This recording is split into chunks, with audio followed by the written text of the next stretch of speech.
Hello, everyone. Welcome to Miami Beach Urban Studios Live Art Talk with Karelle Levy, Fiber Art Series.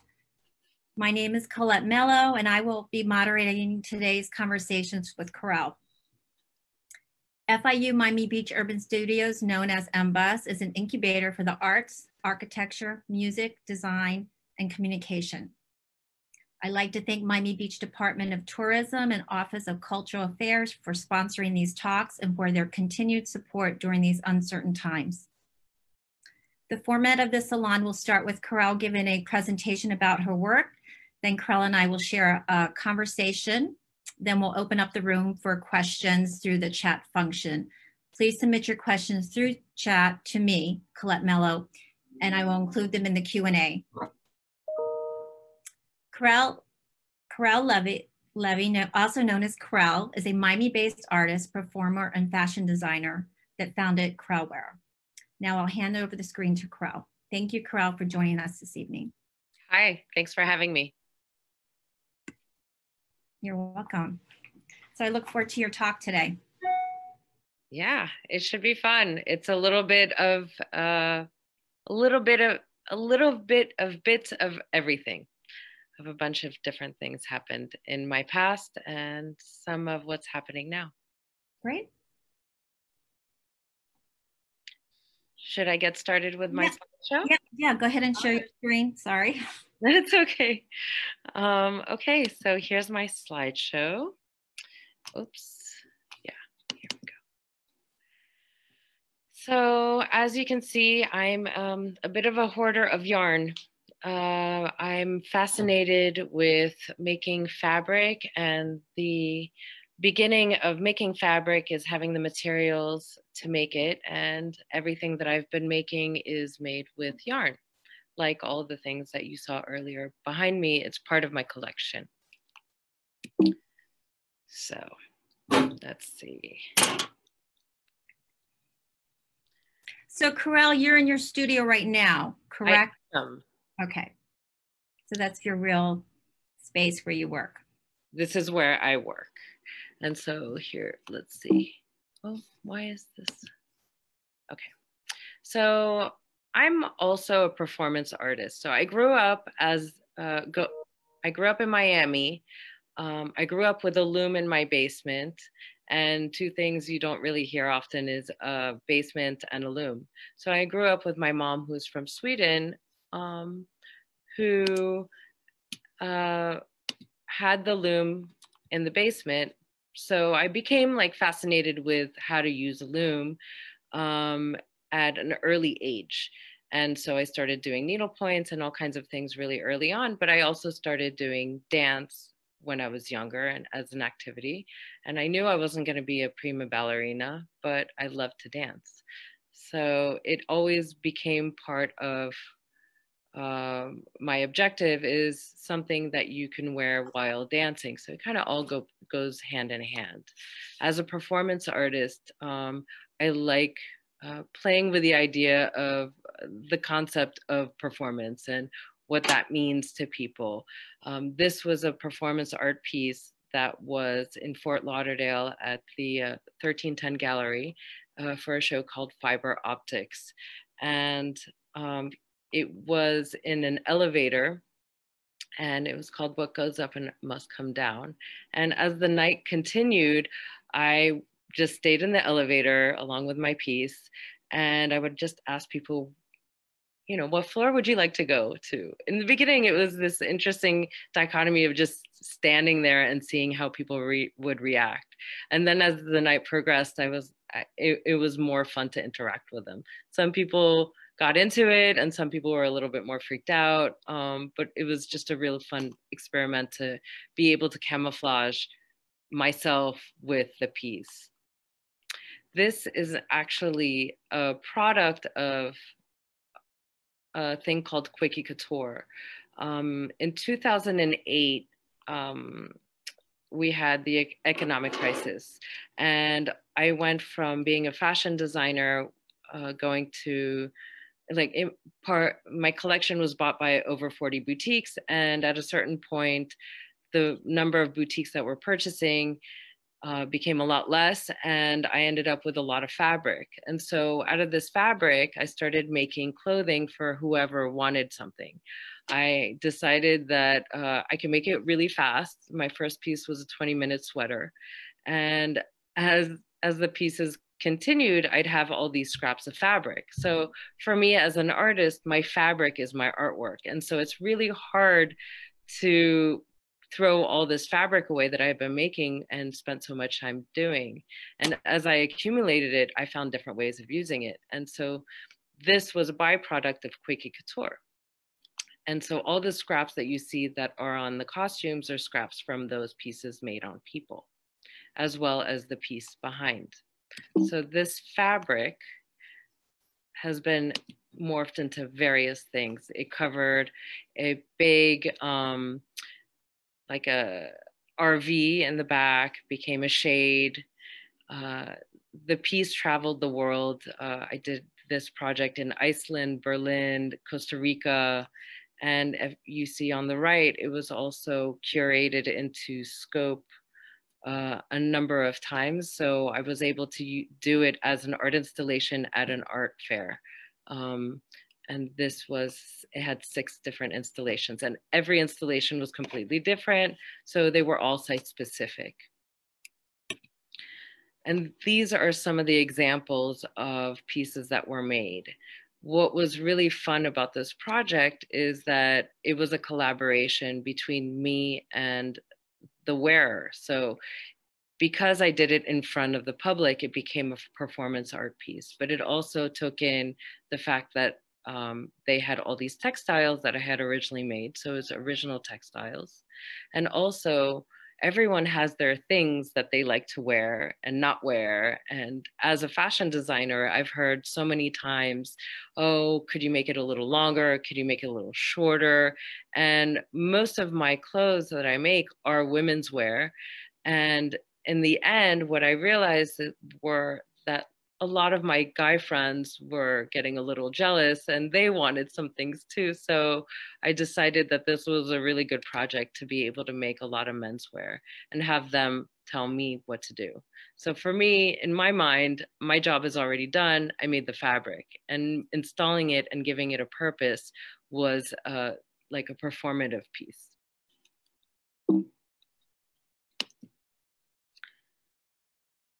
So one of the things, like my talk started with yarn and the materials, and this is the basis of everything that I make is out of threads. And the threads vary. They can be bamboo, tencel, which is actually made out of eucalyptus.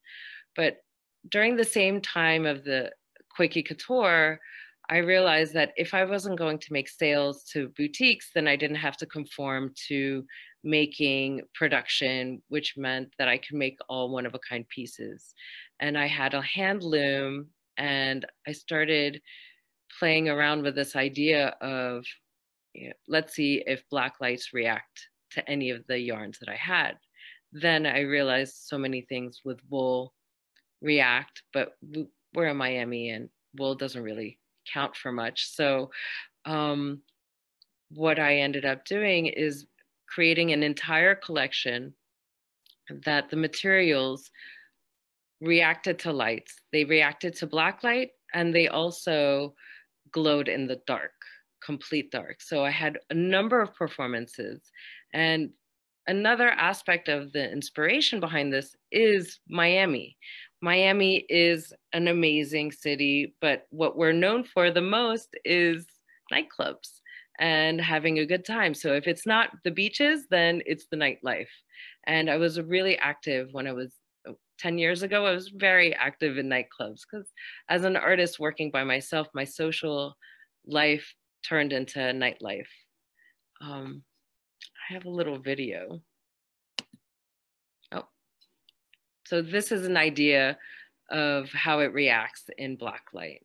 And this was in Miami at set.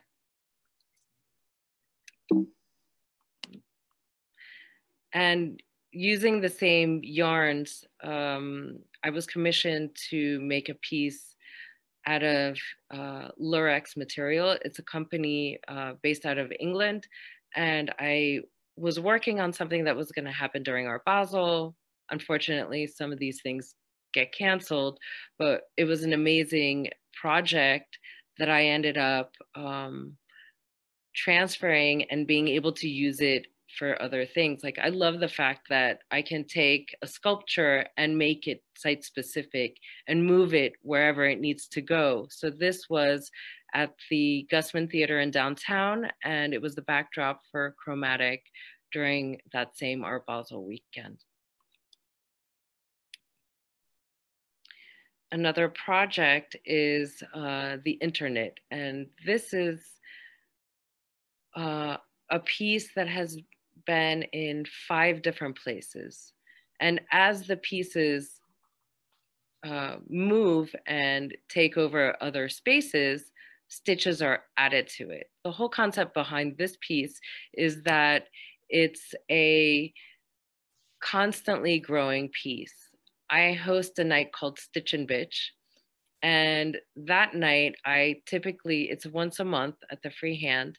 And typically, I teach people how to do crafts. So whether it's knitting or crochet or making pom-poms, I'm able to show people who have never done it before, at least how to get started. This is one of these projects where if you already know, you can just take materials that are there and add stitches. So it was this idea of connecting people through stitches and making it not a virtual World Wide Web, but a real World Wide Web. And this is actually through connecting people through stitches that they incorporated into the piece. So the more that the piece is seen, the more stitches it actually has. And it continuously grows.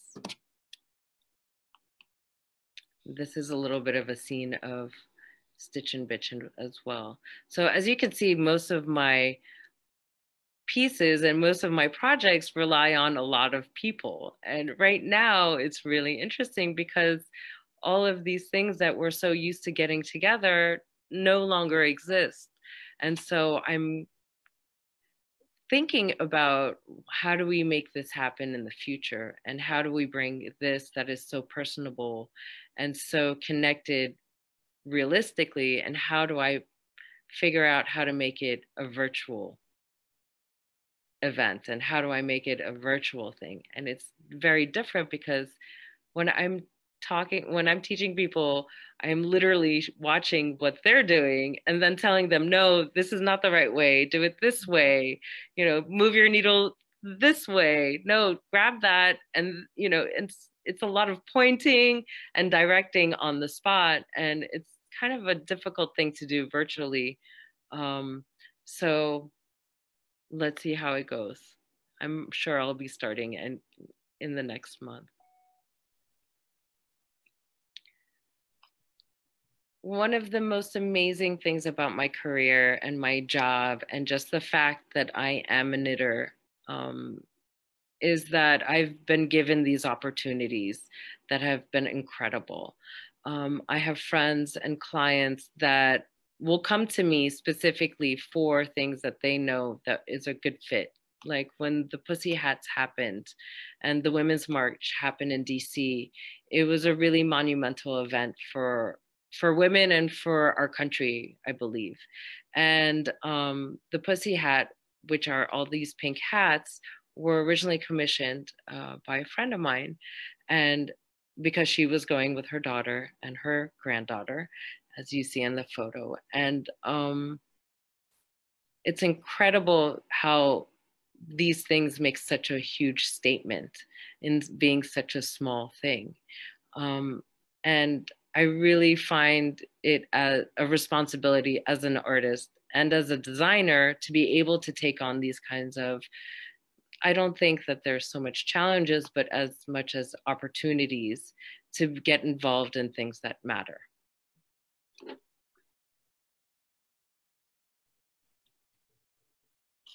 And so here's a little bit about what's going on today. The photo on the left is a runway model at Miami Fashion Week function in 2005. As a Miami knitter, the idea of making anything to keep you warm seems a little senseless. And the idea of knitting in Miami already is kind of crazy because most people think of a grandma sweater, when in actuality, it's just it's a stitch. It's a kind of way of making fabric. And so I always see these as challenges. And my original concept or philosophy of clothing is that it's fabric that is wrapped around your body. And so my original pieces were always tubular fabrics. So whether it's a dress with 2 armholes cut out of a tube, if it fits the body would stretch it. And so basically the fabric takes the shape of the body that's in it. So whatever body is in it will fit the piece, and it'll fit as the body sees fit. And so various widths of tubes have various jobs in a way. So if you could see on the model, she's wearing a tubular dress with arms cut out, and her face is covered with a smaller tube. And this was a concept that I had for winter because we always lose a scarf.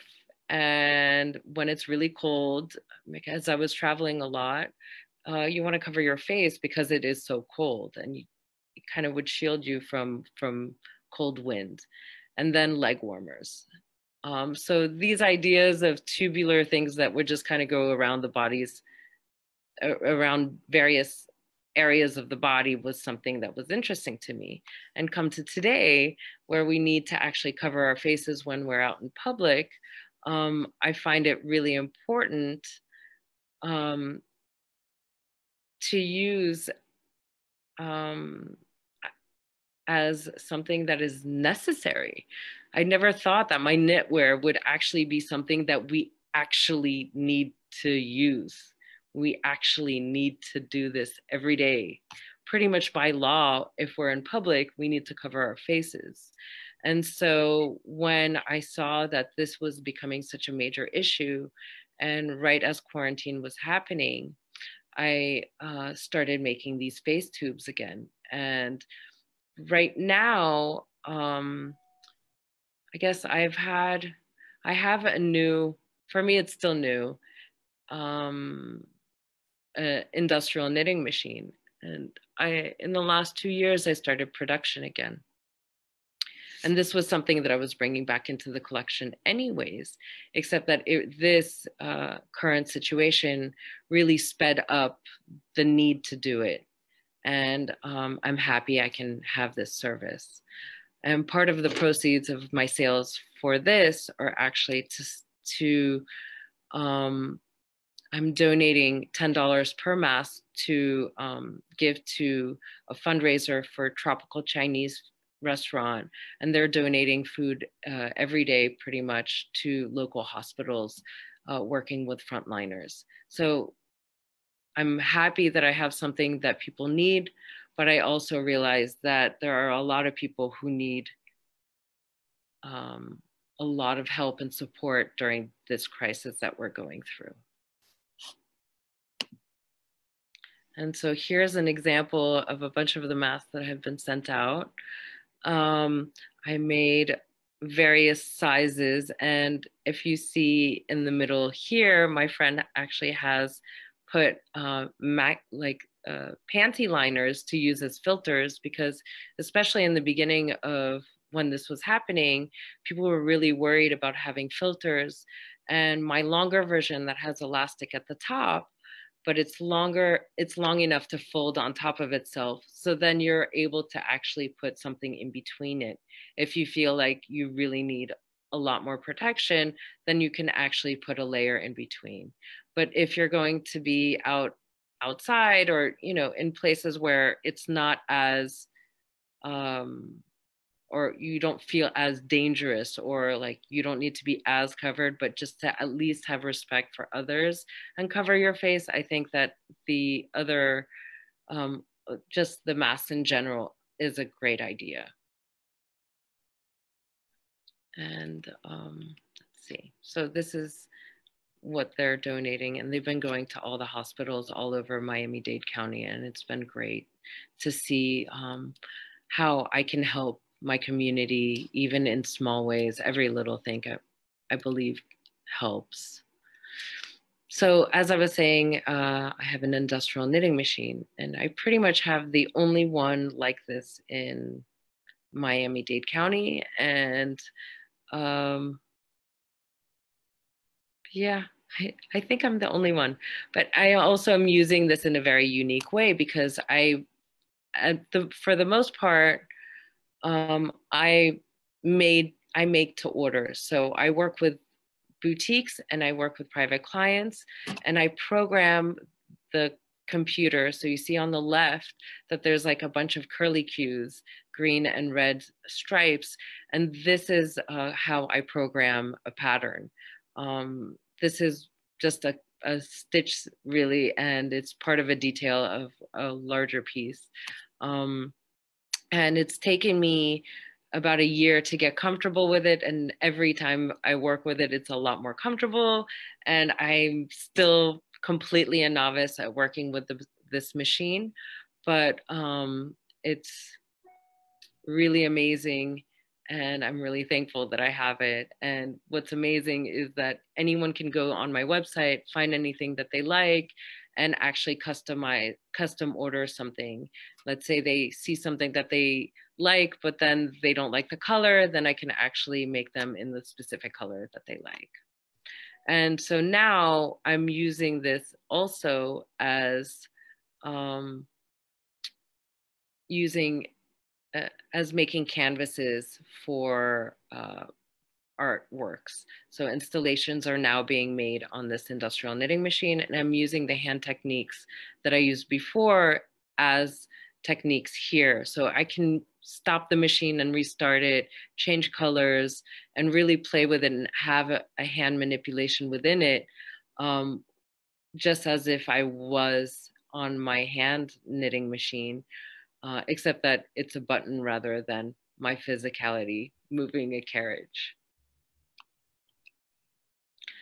And I really think that like throughout my thought process of production and thinking about waste and the little bits and the little ends that come off of the machine that need to be set up, I pretty much collect all of the scraps and then I make other pieces. So I'll make artwork out of them, or I'll make little stuffed animals out of them. And it's just a really fun way of repurposing materials that are really great quality materials, but then giving them another life rather than just throwing them in the garbage. Then I also do collaborations with people. So this is the Climate Crusader, and he's a local Miami artist, and really his thing is pretty much inspiring children to pay attention to the planet and inspire people to be a lot more conscious about how they treat our planet. Oh. And as I was saying before, like I'm a Miami designer, so I have to consider where I am, and all of the materials that I use are, for the most part, plant-based materials. So the plant-based fibers are great for our weather because they breathe really well. And the actual stitch is a loop. So it stretches and it breathes. So it's kind of air conditioning without having air conditioning. Because if you wear polyester in Miami, it tends to get really hot. And I find silk and wool and animal fibers are also pretty hot on the body when you're in a temperature like what we have here. So then I've like played with the idea, okay, so knitwear, Miami, we keep it colorful, we keep it small, maybe we can swim in it. There's a lot of boat culture, beach culture, and pool culture. And so sometimes all you need is a little cover up. And so I really enjoy this challenge and just having fun with the color play and things like that. And definitely, having some vibes. So this was a vintage vibe that I was portraying, and this was at the Standard Hotel. And of course, I've done many runways. This is something that I did in California in LA Fashion Week. Oops. And a couple press items. So I've been lucky enough to been covered in Press and Ocean Drive, Zinc, various magazines, editorials. And the piece to the upper right is something that I made while I was in college. And it's nice to see that my work is still relevant from 1997.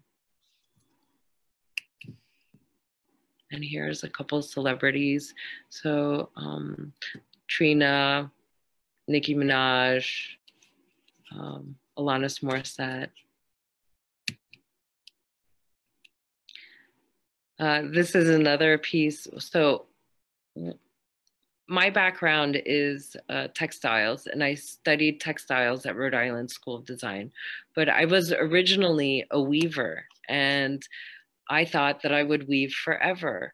And this is a piece that was worn by Nicki Minaj on the music video Fly with Rihanna. And she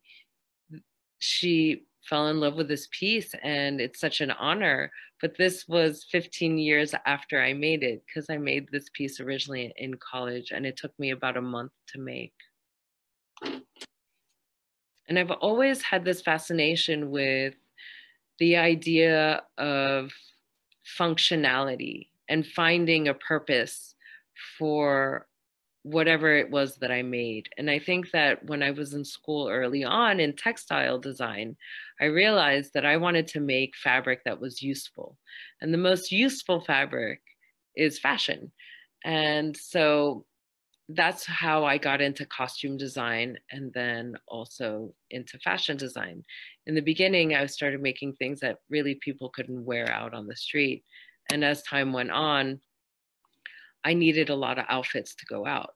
So I started making them. And the more I made them, the more I acquired, and the more I made, the less space I had. So I had to start selling them. And so in turn, it kind of all happened all at once. I was an artist at the Bakehouse, and we did a fashion show there where I worked with a lot of local performance artists, whether they were contortionists or musicians or visual artists themselves. I had them in the show, and I've always worked in and out of the art world and in the fashion world. And especially in the beginning, it was really interesting because I had this kind of battle in a way where I was too fashion to be in the art world and then too artsy to be in the fashion world. So in the end, I just continuously blended both of them. It just seemed natural to me. And so I just kept going with it. And, you know, some opportunities would take me more towards the art world, and some opportunities would take me more into the fashion world. And I was thankful that I was able to play in all of those fields. And so here's a little bit of my current collection, and that's it for my little talk. I hope. Thank you, Karelle. That was wonderful. What a great presentation. Thanks. Can you take away your screen, your share screen? Oh. Can you just stop your share screen? Is that? Oh, should be at the top. Okay, got it. Oh, perfect. Awesome. Here you are. Here we all are. So thank you so much. That was a great presentation of your work. What I really like is that we just got to know each other in the last week, it seems like, and I've been following you, your practice for a while. And what I really enjoy about your work is that you are a textile artist, performer, and fashion designer. And you've taken all your passions and you put them into your business, KRELwear, which I think is wonderful. When did you open your business? I think it was 2004 that it was incorporated, but I started right after college. I bought my first hand knitting machine. And so I think that the first press that I got was in 1999. something like that. Okay. And how did you get, okay, so I know I was talking to you earlier about your name, Karelle, and then KRELwe. You're known as Karelle and KRELwe. Yeah. How did you get your nickname KRELwe? Well, in high school, I used to hang out with a lot of skaters, and the skaters were all taggers and graffiti artists. And we always played around with the idea, you'd write your name out, or you'd write out a potential graffiti name.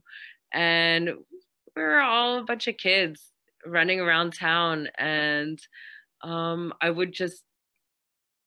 it just was my name abbreviated. I cut out as many letters as possible, and then I started tagging that.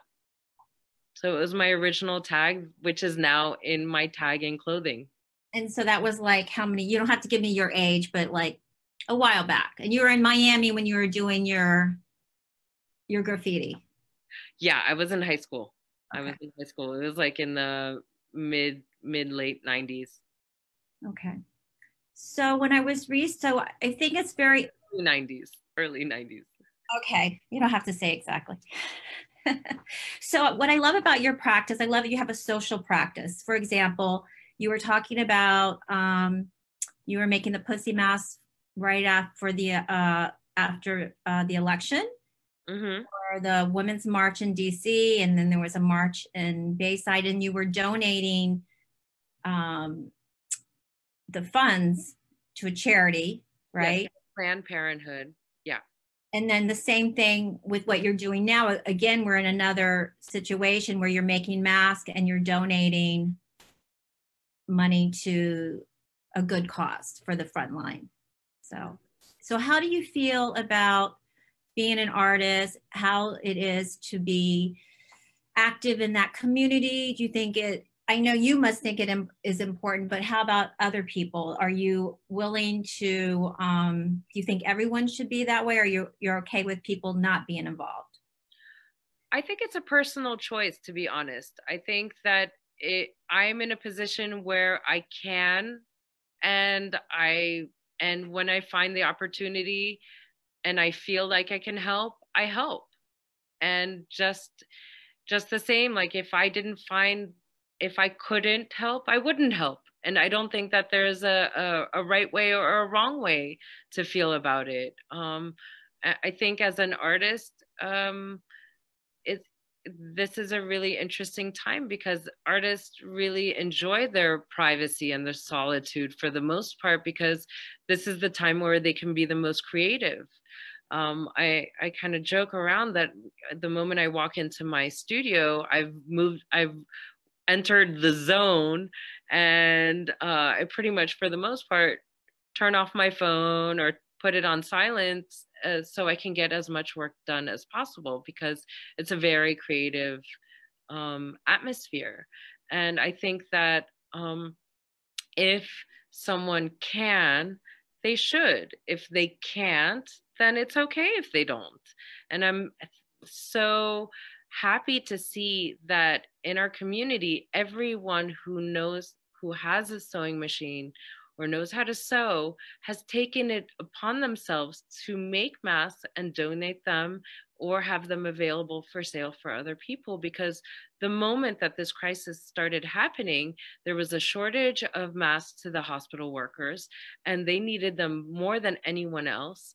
And then the first responders like police and firefighters, and just, I mean, this happened, it seemed so fast that we were just not prepared for it. No, I agree. And I think that just the same, if you're aware, if you know how, if you have the materials, most people were put at a stop. And so if you can find the time to give a little bit, I mean, it doesn't take a lot. I have given what I can give. And I've also had this feeling that what I was doing wasn't enough. And I wanted to try to sew masks, but I'm a knitter and I've always gotten frustrated with actual sewing. So I found the way that works for me and the actual style that I know how to make that is easy for me to work with. And I've push that rather than doing something that is so forced on myself. Instead, I'd rather give fabrics and donate fabrics to someone who can sew them or who needs the fabric to make it for other people. So there's all different angles and all different avenues. And I find that when you can find your way, you do it. And it's very simple. Nice, thank you. I'm going to open it up to questions from our audience, our visitors. If anyone has a question, please go ahead and send me a private chat to Colette Mello, and I will ask the question. But Karelle, I have another question from, they're asking, do you create menswear? If not, why not? What is the future of knitwear and fashion?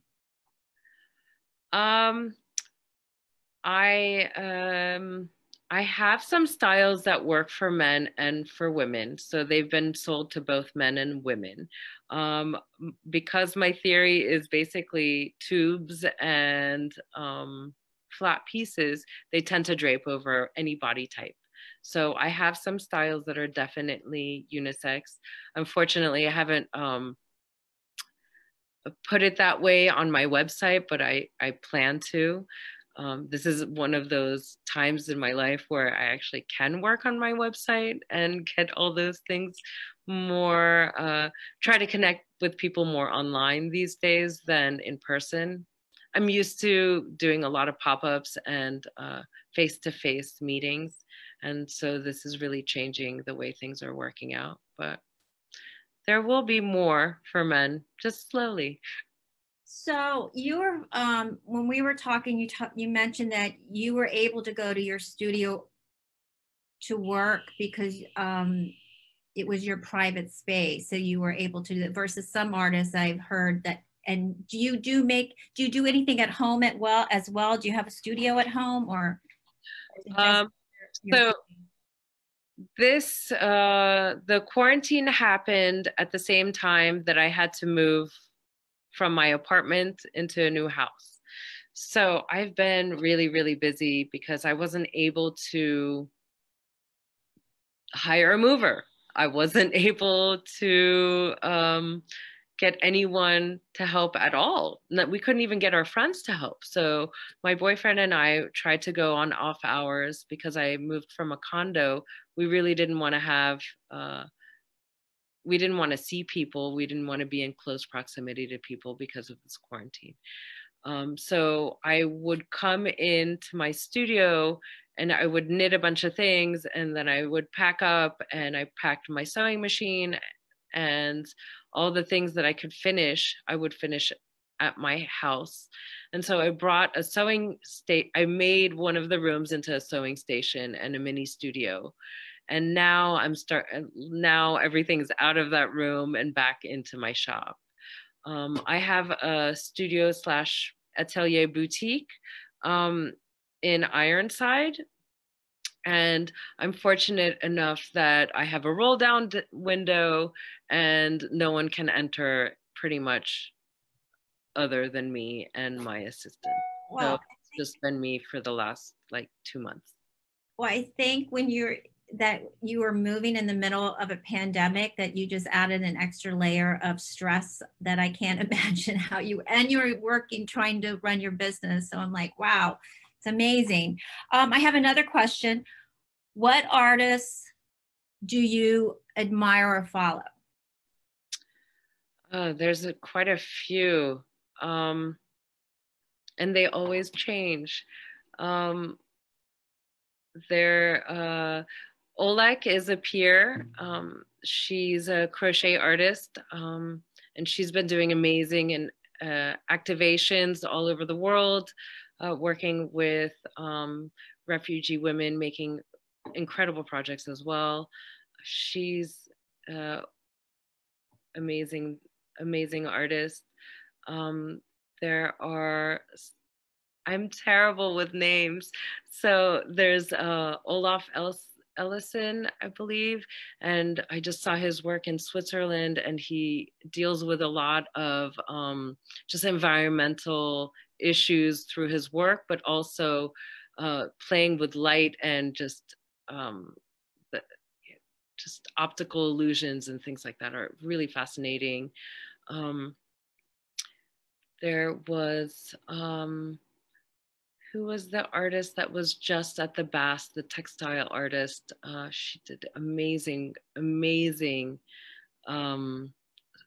tapestries. Yes, Sheila Hicks. Sheila Hicks. Yep. Sheila Hicks is more contemporary. This was an older woman, I believe. Or is that her? It is her. Okay. I think it was Sheila Hicks. I saw her talk. She was a very interesting woman. Yes. She wanted to talk about architecture, and everybody wanted to hear her talk about art. Yeah. Did you go to that talk too?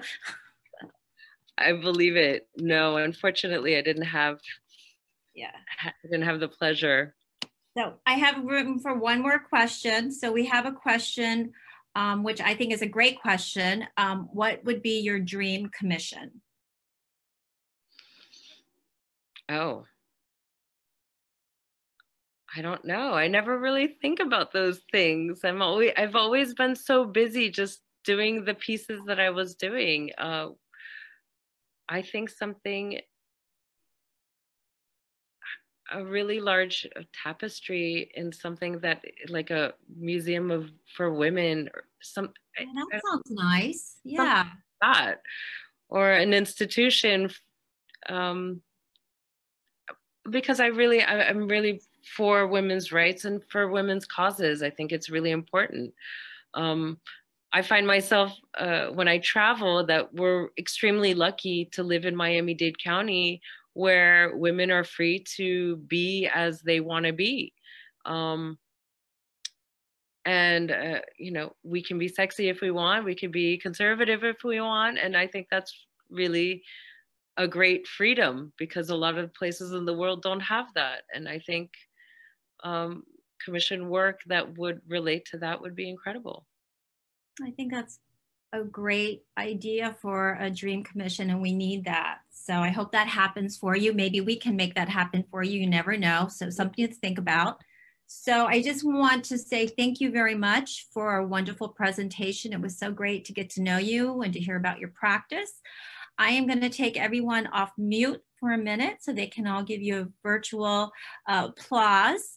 And I'd also ask everyone to take a minute to fill out my poll that I have that I've set up so that we have feedback on these talks, and also it will support us with our grants. So thank you again, Karelle. I'm going to take everyone off mute, and everybody should behave themselves. Thanks, Karelle. That was awesome. Thank you. Terrific. Thank you very much. Terrific. Thank you.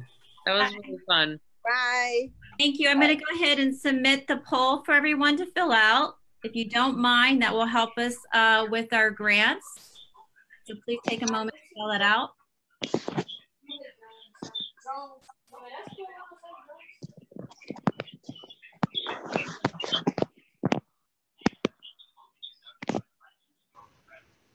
Does anybody see it? Does anybody see it? Not yet. Oh, I'm sorry. Yeah. I had There to it hit is. launch. I forgot to hit launch. There it is.